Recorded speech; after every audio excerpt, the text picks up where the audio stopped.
अस्सलाम वालेकुम फ्रेंड्स, जो लोग उम्रा पर जाना चाहते हैं और जो कंपनीज उम्रा पैकेज प्रोवाइड कर रही हैं, आपके लिए एक पैगाम है, एक अहम खबर आपको मैं देता चलूं। सबसे पहले बताता चलूं कि जो लोग उम्रा पे जाते हैं उन्होंने पहले ही डिसाइड लाजमी तौर पे करना है कि क्या वो 14 दिन के लिए उम्रा पे स्टे करेंगे या 21 दिन के लिए या 28 दिन के लिए।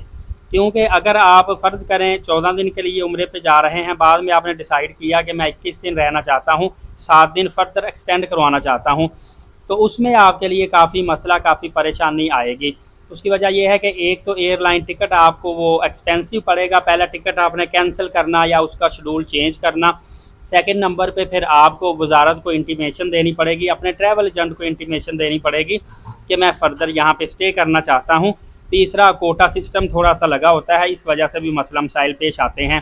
अब सऊदी वजारत हज व उम्रा की जानिब से सख्त हदायत कर दी गई हैं, जिसकी वजह से आपको मैं इन्फॉर्मेशन ये दे रहा हूँ कि सऊदी वजारत ने कंपनीज़ को जो हदायत की है उसमें उन्होंने बताया है कि जितने भी उम्रा ज़ायरीन हैं अपने मंजूर शुदा पैकेज की मुद्दत ख़त्म होने के बाद सऊदी अरब में अगर क़याम करेंगे तो उनके लिए बहुत बड़ा सज़ा, जुर्माना और कंपनी के भी खिलाफ एक्शन लिया जाएगा। जिस कंपनी के थ्रू बंदा जाएगा, एक तो उस कंपनी की पाकिस्तानी नेशनैलिटी मुअत्तल कर दी जा सकती है, कंपनी को एआटा ब्लैक लिस्ट किया जा सकता है, इनके कोटा सिस्टम कम किए जा सकते हैं, वीज़े वगैरह में एरर आ सकता है और वीज़े लगना भी बंद हो सकते हैं, कंपनीज़ को मुकम्मल तौर पे सस्पेंड मतलब किया जा सकता है।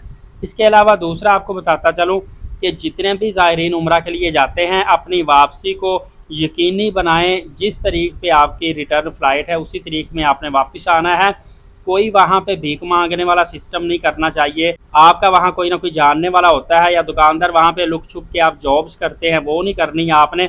स्किप नहीं होना, ओवर स्टे नहीं होना, इन चीज़ों का आपने ख्याल करना है, क्योंकि ये चीज़ें आपके ऊपर भी असरअंदाज होगी, आपके पासपोर्ट पर भी असरअंदाज होगी और मुस्तकबिल के उम्रा व हज ऑपरेशन और कोटा मुतासर होने का खदशा कंपनी को भी हो सकता है।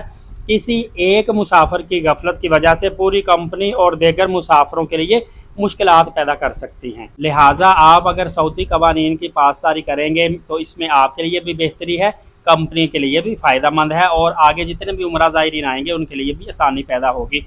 फर्दर अपडेट जानने के लिए एलीट साकिब यूट्यूब चैनल को सब्सक्राइब कर लीजिएगा।